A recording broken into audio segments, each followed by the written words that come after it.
ორი ბავშვით მარტო ვარ სახლში. სახლი უკვე დაწეულია, ცალი კედელი გაიღუნა. ვინმე მიშველეთ, არც გზა, არც დენია. ახლა ტელეფონებიც გაგვეთიშება. დახმარებასაც ვეღარ ვითხოვთ. წერდა ლიკა მამალაძე სოციალურ ქსელში 24 თებერვალს. სახურავზე ძალიან დიდი თოვლია. ლიკა გურიაში, სოფელ ხიდის თავში ცხოვრობს, სადაც უჩვეულოდ დიდი თოვლი მოვიდა. ადგილობრივები ამ ბუნებრივ მოვლენას მოუმზადებელი შეხვდნენ. მოუმზადებელი აღმოჩნდა როგორც ადგილობრივი, ისე ცენტრალური თვითგამოცხადებული მთავრობაც. ლანჩხუთის სოფელი კოკათი. ვითარება რთულია 2 მეტრო და 20 სანტიმეტრია თოვლისაფარი. სახიფათო რაც არის ამ წამს არის ის რომ ძალიან რთულ მდგომარეობაში გვაქვს სახურავები და სასწრაფოდ არის გადათათოვლი, იმიტომ რომ ანუ თუ გაიყინა ეს თოვლი აუცილებლად ჩამოგვენგრევა. როგორც ვნახეთ, სოფლებში საკმარისი მძიმე ტექნიკა არ არის, რომ გზები გაიწმინდოს და სამაშველო და სასწრაფო დახმარების მანქანებმა მოსახლეობამდე მისვლა შეძლოს. ერთადერთი რისი მობილიზებაც ქართულმა ოცნებამ უცებს შეძლო, ეს ტროლები და ბოტებია. 25-26 თებერვალს ყველა ეს ანგარიში წერდა ერთი და იგივე შინაარსის ტექსტებს. მაგალითად, აუ არა აგვეწრიალა ამ გურულებმა, თოვლი არ მოდიოდა გურიაში ადრე? ბოდიშ გიხდით სახლი, ვისაც თოვლის გამო ჩამოგენგრევათ, არ ხართ შესაძოდარი. როცა ასია, ვერც ტექნიკა და ვერც ვერაფერი ვერ გაწმენს ამდენ სოფელს. ხელისუფლების ადვოკატად მართლა ვერ გამოვდგები, მაგრამ 100-ჯერ უფრო ჩვენზე განვითარებული ქვეყნებია: ამერიკა, გერმანია, იტალია. შარშანდელი კადრები ნახეთ და მიხვდებით, რომ ჩვენზე უარეს სიტუაციაში იყვნენ. ცდილობენ, რომ ახლაც ყველაფერი თოვლს და ბუნებას დაბრალდეს, ისევე როგორც შოვის მეწყერი დაბრალდა მხოლოდ მყინვარის ჩამოშლას, ხოლო ნერგეათის მეწყერი უხვნალექს. ამ მეწყერმა 9 ადამიანის სიცოცხლე იმსხვერპლა. ჩვენ გამოვიძიეთ და ფაქტებით დავადასტურეთ, რომ ბაღდათის მერიამ და გარემოს დაცვის სააგენტომ 2019 წლიდან იცოდა ნერგეეთში გააქტიურებულ მეწყერზე. რისკების დასაზღვევად არავის არაფერი გაუკეთებია. ან რიკოთი გაიხსენეთ, ყველა ძლიერი წვიმა ღვარცობს და მეწყერს რომ იწვევს ახლა დაშენებულ ავტობანზე. ამასაც ვიკვლევდით და აქაც ფაქტებით დავადასტურეთ, რომ ვიდრე გზას ააშენებდნენ, მიმდებარე ტერიტორიის ჰიდროლოგიური მდგომარეობა საფუძვლიანად არ შეუსწავლიათ, თუმცა მილიონები კი დახარჯეს. ახლა კითხვა, რატომ იქცევა ყველანაირი ბუნებრივი მოვლენა მაინდამაინც საქართველოში სტიქიად და ადამიანების სიცოცხლე ეწირება ძლიერ წვიმას, თოვლს, ქარს? პრობლემა იმაში ხომ არაა, რომ მთავრობა თავის როლს სათანადოდ არ ასრულებს. ხომ არ სჯობს, რომ მოვეშვათ ყველაფრის ბუნებასა და ღმერთის ნებაზე გადაბრალებას და ძალაუფლების მქონე ჯგუფს, რომელიც თავის თავს მთავრობას უწოდებს, შესაბამისი კითხვები დავუსვათ.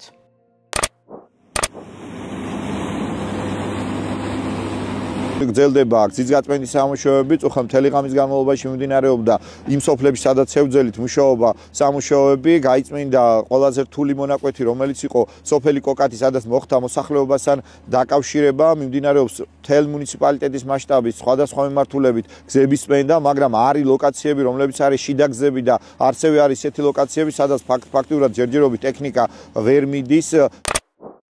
გურიის ამბავი აჩვენებს, რამდენად მოუმზადებელი იყო მართველი რგოლი დიდი თოვლისათვისაც კი. შესაბამისად, კითხვებიც ჩნდება, მივყვეთ ქრონოლოგიურად. გარემოს ეროვნული სააგენტო 18 თებერვალს თავის Facebook გვერდზე აქვეყნებს, რომ 19-21 თებერვალს მოსალოდნელია ძლიერი თოვა. ლანჩხუთის მერია ამ პოსტს 18 თებერვალსვე აზიარებს. 21 თებერვალს კი აზიარებენ ფოტოებს, როგორ დგას ერთი ტრაქტორი თოვლში, ხოლო მის ფონზე მერი პოზირებს. წერენ, რომ გზები იწმინდება და ტექნიკა მობილიზებულია. ხალხი კი იქვე აკომენტარებს, რომ არც ტექნიკა უნახავთ, არც გაწმენდილი გზა, რომ შუქი არა აქვთ, სახლში საჭმლის გარეშე რჩებიან მცირეწლოვან ბავშვებთან ერთად, ხალხს ეხოცება შინაური ცხოველი და საქონელი.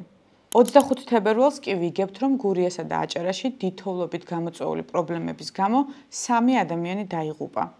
ერთი გაყინული იპოვეს, მეორე სახლის გადმოთოვლისას დაიღუპა, მესამე დიაბეტიანი ადამიანი კი საკუთარ სახლში ლოგინად ჩავარდნილი დედის თვალწინ გარდაიცვალა.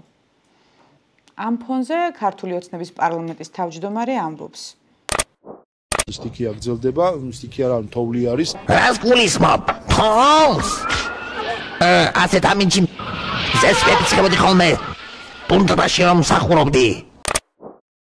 ქართული ოცნების პრემიერმა გურიაში ჩასვლა მას შემდეგ ინება, როცა ხალხი თავად დაორგანიზდა, მოხალისეების შიშველი ხელებით წავიდნენ გურიისკენ, ფული შეაგროვეს თოვლში დარჩენილი ადამიანებისთვის საკვებისა და წამლების საყიდლად. ტრაქტორების დასაქირავებლად, რომ სოფლის გზები გაწმინდონ და ადამიანებამდე მიაღწიონ. ანუ ამ ქვეყნის შეგნებულმა მოქალაქეებმა დაიწყეს თვითორგანიზება და იმ როლის შესრულება, რომელიც ადგილობრივ მთავრობას უნდა შეესრულებინა. ბოლო მაგარი რაც ქონდა წამოღებული ერთ-ერთმა ქალბატონმა თქვა რომ როდესაც მგონია რომ ყველაფერი დასრულდებაო აი მაშინ გვიძალისა ერთი საჩუქარზე და რაღაცნაირად გულჩვილი ბოშევიცები წამოვიდა. გურიის შემდეგ თოვლმა პრობლემები შექმნა იმერეთის სოფლებშიც. ხალხი აქაც იწერება, რომ არ აქვთ გზა, შუქი, საკვები და წამალი. ხომ შეეძლოთ იმერეთის ქალაქების მთავრობებს გაეანალიზებინათ, რა ხდებოდა გურიაში და ცოტა უფრო მომზადებულები დახვედროდნენ ამ პროცესს. თუ ყველაფერი ისევ მოქალაქეების გასაკეთებელია, მაშინ რატომ ვუხდით ირაკლი კობახიძესა და ათასობით საჯარო მოხელეს ფულს ჩვენი გადახდილი გადასახადებით? რატომ დადიან ჩვენი ფულით ნაყიდი ძვირადღირებული მანქანებით და ხარჯავენ საწვავს? დადიან მივლინებებში, ხარჯებენ 10,000-ობით ლარს, სარგებლობენ პირადი დაცვით, იშენებენ მდიდრულ სახლებს. ტროლები და ბოტები წერდნენ ამ დღეებში, რა ქნას მთავრობამ სახლს ხომ არ გადმოგითოვლით, ნუ გაზარმაცდებითო.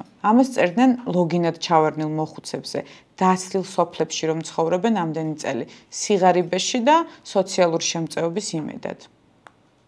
ამ პროპაგანდისტული კამპანიის საპასუხოდ გთავაზობთ იმ ნაბიჯების სიას, რაც ადგილობრივ და ცენტრალურ დონეზე უნდა გადაედგა საჯარო სამსახურში დასაქმებულებს.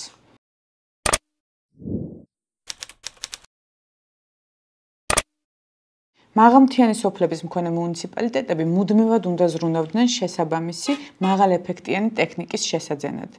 თუ ამის საშუალება არ აქვს, მერიას შეეძლო 20 თებერვლიდანვე დაექირავებინა ტრაქტორები გზის გასაწმენდად. მხოლოდ ფოტოების გადაღებისას კი არ უნდა ემუშავა ამ ტექნიკას, რეალურად უნდა გაეწმინდათ გზები და სამუშაოები არ შეეწყვიტათ. უნდა მოეგროვებინათ ინფორმაცია მარტო მცხოვრებ მოხუცებზე, ბავშვებიან ოჯახებზე, მოემარაგებინათ საჭირო საკვებითა და მედიკამენტებით. ზადყოფნაში ყოლოდათ ვერტმფრენი ადამიანების ევაკუაციისთვის. აღერიცხათ ავარიული სახლები და იქედან დროულად გამოიყვანათ მოსახლეობა. თუ ამ ყველაფრის საშუალება მერიას არ ქონდა, დახმარება დროულად უნდა ეთხოვა ცენტრალური უწყებებისთვის, ჯარისთვის და შინაგან საქმეთა სამინისტროსთვის და არ დაალოდებოდნენ იმას, როდის დაიღუპებოდნენ ადამიანები. გურიის მერიებს ამ ყველაფრის მობილიზებისთვის მინიმუმ 2-3 დღე მაინც ჰქონდათ. თან მერ სოფლებში ყავს მერის წარმომადგენლები. მათ თვეში 1000 ლარზე მეც უხდიან ხელფასს.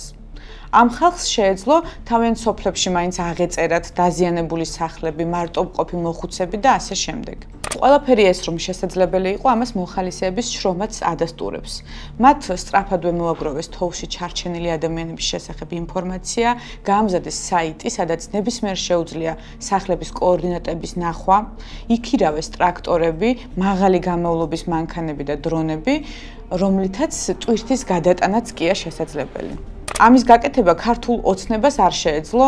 ისინი განკარგავენ ბიუჯეტს, აქვთ საჭირო ადამიანური რესურსი, მაგრამ არ აქვთ მონდომება, ან უბრალოდ საჭიროდ არ თვლიან ხალხის სამსახურს. სამაგიეროდ საჭიროდ ჩათვალეს წყლის ჭავლის მანქანების ყიდვა, რომ უკეთ დაარბიონ ის მოქალაქეები, ვინც მათგან საქმის კეთებას ითხოვს. საჭიროდ ჩათვალეს 7 მილიონი ლარის გადახდა კომპიუტერულ პროგრამაში, რომლითაც დაჭერილი ხალხის მობილურში განთავსებულ ინფორმაციას პოლიცია ნახავს. მოკლედ პრიორიტეტების ამბავია.